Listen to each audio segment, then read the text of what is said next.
រ៉ៃបារីក្រោយពេលមេឃភ្លៀងទៅឃើញពណ៌ចាប់ដើមស្អាតតិចនេះហើយបាទស្រូវរ៉ៃបារីសាក់លបងដាំឆ្នាំទី1អញ្ចឹងប៉ះចំឆ្នាំនេះខែភាសាតែរាំងភ្លៀងអត់សូវល្អតែបាន2ថ្ងៃនេះភ្លៀងទៅឃើញថាចាប់ដើមលាស់ល្អតិចហើយបាទបែកគុំបែកអីហើយនេះបានទឹកមកច្រើនតិចល្អហ្មងបាទ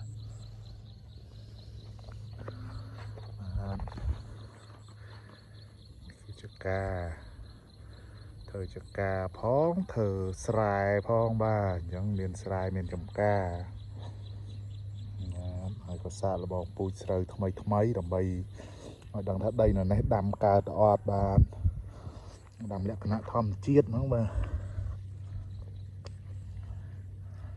អត់មានប្រើថ្នាំសម្រាប់ស្មៅទេអញ្ចឹងត្រូវអង្គុយដកស្មៅ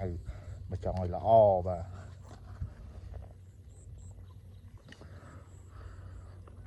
ខ្យល់អាកាសល្អណាស់បាទ